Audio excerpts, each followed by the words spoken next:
네, 반갑습니다 여러분, 지섬입니다. 제가 지난 영상에서 말씀드렸죠. 10월은 테슬라에게 있어 가장 중요한 한 달이 될 것이다. 그 이유는 바로 테슬라의 실적 발표와 CPI 발표가 예정되어 있기 때문입니다. 22일 기준 장이 끝나고 테슬라의 실적 발표가 있었습니다. 시장이 예상보다 훨씬 더 복잡한 메시지를 던지며 시장이 조금 흔들리는 모습을 보여주어 우리 투자자분들의 걱정이 이만저만이 아니실 텐데요. 그래서 오늘은 저와 함께 테슬라의 이번 실적 발표가 테슬라에게 무엇을 의미하는지, 그리고 앞으로의 주가 전망에 대해 자세하게 알아보는 시간 가져보도록 하겠습니다. 영상 끝부분은 우리 구독자분들을 위한 작은 선물도 하나 준비해 두었으니 집중해서 시청 부탁드리겠습니다.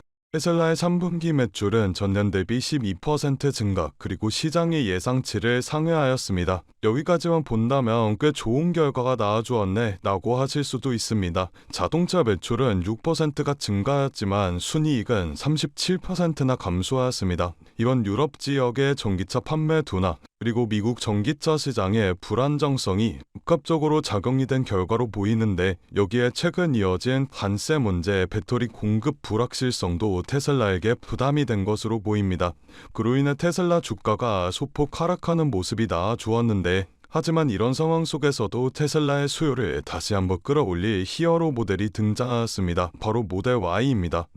이번 실적 발표에서 모델 Y는 테슬라의 핵심 매출원으로 다시 한번 존재감을 입증했죠. 사실 이번 분기 테슬라의 호실적은 일시적인 요인이 컸습니다. 미국의 전기차 세액 공제 획득 종료를 앞두고 소비자들이 서둘러 구매를 한 덕분이었죠. 그래서 역사상 가장 강력한 분기별 차량 인도 실적을 기록하였습니다. 하지만 문제는 그 다음입니다. 이 세금 혜택이 사라지면 수요는 꺾일 수밖에 없다라는 전망이 나왔는데, 그렇기 때문에 시장은 테슬라에게 이제 다음은 무엇인가 라는 근본적인 질문을 던지고 있습니다. 그리고 그 답이 이번 컨퍼런스 콜에서 나와주었죠. 일론 머스크는 이번 컨퍼런스 콜에서 로보택시와 AI 비전을 강하게 밀어붙였습니다. 그는 올해 안에 오스틴에서 무인 로보택시를 운영할 것이라고 밝혔고, 연말까지 10개의 대도시 테스트 계획을 발표했습니다. 이건 단순한 파일럿 테스트 수준이 아니기 때문에 우리는 무인이라는 단어에 집중해야 하는데요. 테슬라가 이제 운전하는 자동차 회사가 아니라 AI로 움직이는 서비스 회사로 변신하고 있다라는 신호입니다.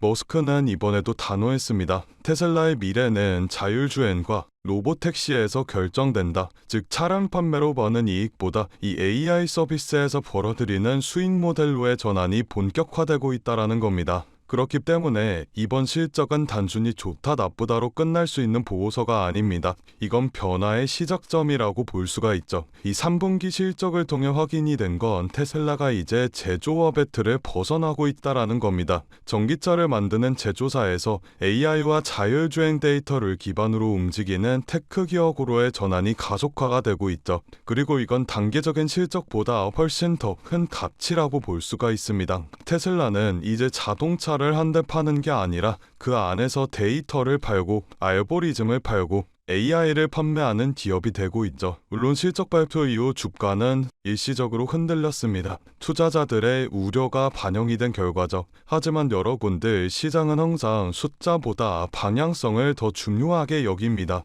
이번 발표에서 머스크가 강조한 로보택시와 옵티머스 로봇, 이건 단순한 신사업이 아니라 테슬라의 새로운 성장 동력입니다. 실제 내부 보고서에 따르면 테슬라의 자율주행 관련 데이터는 누적 주행거리 220억 마일 넘었습니다. 경쟁사 대비 10배 정도 차이가 나는 수준이죠. 즉 FSD의 기술 완성도는 시간이 갈수록 다른 경쟁사들이 따라잡을 수 없을 정도로 벌어지게 될 겁니다. 그리고 여기에 옵티머스와 로보택시까지 상용화가 된다면 테슬라의 주가는 단순히 상승이 아니라 재평가가 될 가능성이 크죠. 왜냐면 자동차 제조사에서 미래를 이끌어갈 AI 생태계 기업으로 업종 자체가 바뀌기 때문입니다.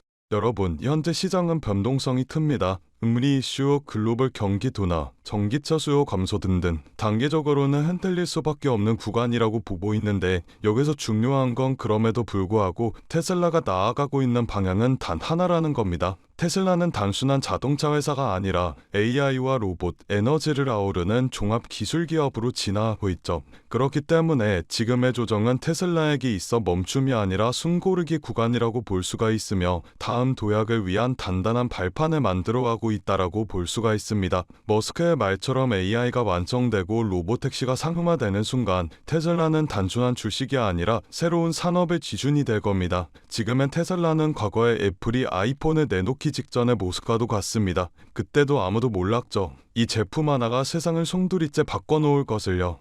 그런데 여러분들, 이런 장에서 테슬라로 큰 돈을 벌고 싶다면 우리가 꼭 알아두어야 하는 사실이 하나 더 남아있습니다. 지금 시장을 보면 모든 투자자들의 관심은 AI와 자율주행, 로보틱스 쪽으로만 집중이 되어 있죠. 하지만 문제는 뭐냐? 대부분의 사람들이 아직도 테슬라를 전기차 회사라고만 생각하고 있다라는 겁니다. 여러분께서 테슬라로 큰 돈을 벌고 경제적 자유에 조금이라도 더 가까워지기 위해서라면 이런 생각은 지금 당장 버리셔야 합니다. 테슬라는 자동차 회사가 아닙니다. AI와 로보틱스 쪽으로도 사업을 확장하고 있지만 우리가 주목할 부분은 바로 에너지 사업입니다. 정확하게 말하면 AI 기반 글로벌 에너지 인프라 기업으로 진화하고 있죠. 지금 전 세계는 탄소 중립과 에너지 전환 시대로 움직이고 있습니다. 미국과 유럽, 일본, 한국까지 화석연료에서 재생에너지로 전환하는 작업을 강제로 진행 중이죠. 그런데 여기서 문제가 하나 생깁니다. 태양광과 풍력, 수력 같은 재생에너지는 날씨에 따라 전력 생산이 불안정하게 됩니다. 밤에는 태양광이 멈추고 바람이 안 불면 풍력도 멈추고 수요가 몰리면 정전이익까지 갑니다. 그래서 전 세계는 지금 무엇이 필요하다고 외칠까요? 전기를 저장할 수 있는 초대형 배터리, 바로 에너지 저장 시스템 ESS가 필요합니다. 그리고 지금 현재 2025년 이 시장을 지배하고 있는 기업이 누구냐? 바로 테슬라입니다. 테슬라가 만든 메가팩은 한마디로 말해 초대형 전기 저장 배터리 공장입니다. 발전소 대신 메가팩을 설치하면 남는 전기를 저장해 부족할 때 꺼내 쓰는 거죠. 쉽게 말해서 보조 배터리 개념이라고 보시면 됩니다. 메가팩은 일회성 판매 구조가 아닙니다. 운영과 설치, 유지 보수까지 반복 매출 구조로 작용되려 여기에 AI 전력 배분까지 들어가니 이 사업은 시간이 갈수록 더욱 커지고 성장할 수밖에 없는 구조죠. 테슬라 실적 자료를 보면 에너지 부분은 전기차보다 성장 속도가 더 빠릅니다. 2020년 대비 현재 매출은 18배가 상승하였고 올해 에너지 부문 연 매출은 첫 10조 돌파를 앞두고 있습니다. 자, 그렇다면 여러분들은 저에게 이렇게 물으실 겁니다. 그렇다면 테슬라 주식을 사면 되나요? 라고요. 맞습니다. 테슬라를 매수하시는 것도 아주 탁월한 선택이죠. 하지만 테슬라가 10% 오를 때 그 5배, 10배 이상으로 상승하는 폭발적인 상승률을 원하신다면 우리는 테슬라에서 반향을 조금 더 틀어야 합니다. 바로 테슬라의 서포트 기업, 숨은 파트너 기업들로요. 제가 예시를 하나 들어드리겠습니다. 엔비디아 같은 경우는 AI 칩의 대장이라고 불리며 1년 동안 180%가 상승하였습니다. 하지만 엔비디아의 소프트 기업이자 AI 연결칩 공급을 도맡아하고 있는 아스테라랩스는 1년 동안 410% 상승, AI 서버를 제조하는 슈퍼마이크로라는 기업은 1년 동안 700% 상승이라는 어마무시한 상승률을 보여주었습니다. 테슬라와 엔비디아와 같은 대형주들은 이미 시장의 가격이 어느 정도 반영되어 있습니다. 그렇기 때문에 우리 같은 서민들이 단숨에 큰 돈을 벌기 위해서 숨은 파트너 기업들에 주목해야 한다라는 건데요. 자, 다시 돌아와서 테슬라의 메가팩이 확대되기 위해서라면 반드시 필요한 세 가지가 있습니다. 전력 인프라 구축, AI 기반 전력 제어 소프트웨어, 전력 스토리지와 연결 장비, 이렇게 세 가지가 필요한데 오늘 제가 소개해드릴 기업은 테슬라 메가팩과 직접 협력 중이며 AI 전력 관리 시스템을 공급하고 미국과 유럽과 같은 전력 회사들과 계약을 확대 중인 기업입니다. 월가 분석가들이 내놓은 리포트에는 테슬라와 함께 성장하는 에너지 인프라 대표주라고 적혀있기도 하였죠. 지금 에너지 사업은 폭발 직전 압력 구간에 들어왔습니다. 기업은 전력 비용 절감을 위해 ESS 투자를 늘리고 있고 AI 데이터 센터 폭증으로 전기 부족 현상이 심화되고 있죠. 또한 이 AI 데이터 센터를 하나 건설하기 위해서라면 원자력 발전소 1기와 맞먹는 전력이 필요합니다. 결국 전력과 저장 효율 이 세 가지는 미래에 빠질 수 없는 필수 요소가 되는데 바로 이 흐름에서 테슬라 에너지 파트너 기업이 급등하게 되는 겁니다. 제가 오늘 소개시켜드리는 기업은 이미 테슬라 공급망에 들어가 있고 에너지 저장 인프라에서 핵심 기술을 가지고 있는 기업입니다. 현재 가격대는 초기 구간 있지만 기관들의 매집이 슬슬 들어오는 시기이며 상승 여력이 충분하다라는 것을 확인했고요. 가격도 꽤나 저렴한 편이라 부담 없이 투자하시기에 좋으실 거라는 생각이 듭니다. 그래서 제가 오늘 제 소중한 구독자분들을 위해 이 기업 미스트를 공유해드리려고 하는데요. 미스트 수령 방법은 간단합니다. 화면 아래 더보기 버튼을 눌러주시면 파란색 링크가 하나 보이실 텐데 여기서 간단한 설문조사를 진행해 주시면 구독자이신지 확인 후에 문자로 기업 미스트 보내드리고 있습니다. 저 지선우는 금전 요구 투자 간호 전혀 없으니 안심하고 받아보셔도 되고요. 기업에 투자를 하지 않으신다고 하시더라도 이 기업에 대해 공부해보시고 알아보시는 것만으로도 여러분들의 투자 인생에 굉장히 큰 도움이 될 것이라는 말씀을 드리고 싶습니다. 제가 드린 종목이 정말 오르는지 확인만 해보신 후에 포트폴리오에 추가해 두셔도 좋으니 관심 있는 분들께서는 아래 링크에서 참여해 주시면 되겠습니다. 오늘 제가 준비한 영상은 여기까지입니다. 오늘 저 영상 끝까지 시청해 주셔서 정말 감사드리고 저는 다음 영상에서 더 알찬 내용으로 인사드리도록 하겠습니다. 청투하시고 다음 영상에서 뵙겠습니다. 감사합니다.